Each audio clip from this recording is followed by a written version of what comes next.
Hello प्यारे बच्चों, कैसे हैं आप सब लोग। आई होप आप लोग बिल्कुल ठीक होंगे और मैं भी बिल्कुल ठीक हूँ। मैं हूँ आपकी हिंदी व्याकरण की टीचर और हम पढ़ रहे हैं व्याकरण। आज हम पढ़ेंगे बच्चों पाठ नंबर 10, जिसका नाम है समानार्थी शब्द, यानी जिसे कहते हैं सिनोनिम्स। चलिए शुरू करते हैं। बच्चों, एक वस्तु, जानवर आदि के कई नाम हो सकते हैं, किंतु उसका अर्थ एक ही होता है। यही होते हैं सिनोनिम्स। चलिए देखते हैं। चित्रों के सामने दिए गए शब्दों को ध्यानपूर्वक पढ़िए और समझिए। बच्चों, इन चित्रों को देखिए। पहला चित्र किसका है? मछली का, जिसे हम सब जानते हैं। लेकिन मछली के कई और भी नाम होते हैं। चलिए देखते हैं क्या क्या नाम है। मछली, मीन, मत्स्य, झष।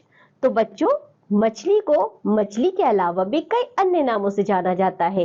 यही होते हैं समानार्थी शब्द। तस्य या मीन कहने से मछली का अर्थ तो नहीं बदला, वह तो वही रही, सिर्फ उसका नाम बदला है, वह वस्तु नहीं बदली। ऐसे ही एक और चित्र देखिए। अग्नि, पावक, अनल, आग। एक और चित्र देखिए। पेड़, वृक्ष, तरु, विटप, नृप, नरेश, भूपति, राजा।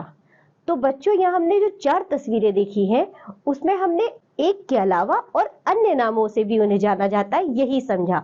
विशेष चित्रों के सामने दिए गए शब्दों से हमें ज्ञात होता है कि एक वस्तु के कई नाम हो सकते हैं। ये शब्द पर्यायवाची कहलाते हैं। समान अर्थ प्रकट करने वाले शब्द समानार्थी अथवा पर्यायवाची शब्द कहलाते हैं। दिए गए मुख्य शब्दों के पर्यायवाची को पढ़िए, समझिए और याद कीजिए।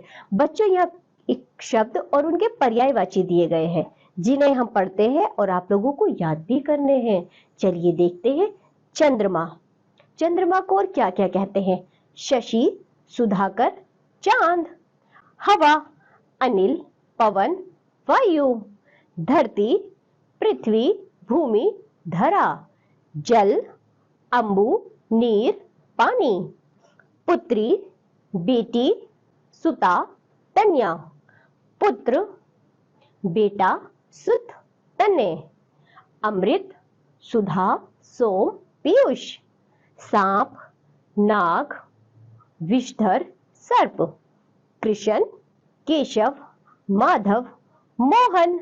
गाय, गौ, धेनु, सुरभि। कमल, जलज, नीरज, अंबुज। बादल, वारिद, मेघ, जलधर। समुद्र, जलधि, सागर, सिंधु। नदी, सरिता, तरंगिनी, तटिनी। तो बच्चों, हमने देखा ना, एक शब्द के, एक वस्तु को कई अन्य नामों से भी बुलाया जाता है, जिन्हें हम समानार्थी या पर्यायवाची शब्द कहते हैं। अभी जो हमने शब्द पढ़े हैं और उनके पर्यायवाची पढ़े हैं, आप उन्हें याद करिए, इसका रिवीजन करिए। ये पाठ यहीं समाप्त होता है। अब हम मिलेंगे आपसे अगली कक्षा में। तब तक के लिए बाय बच्चों।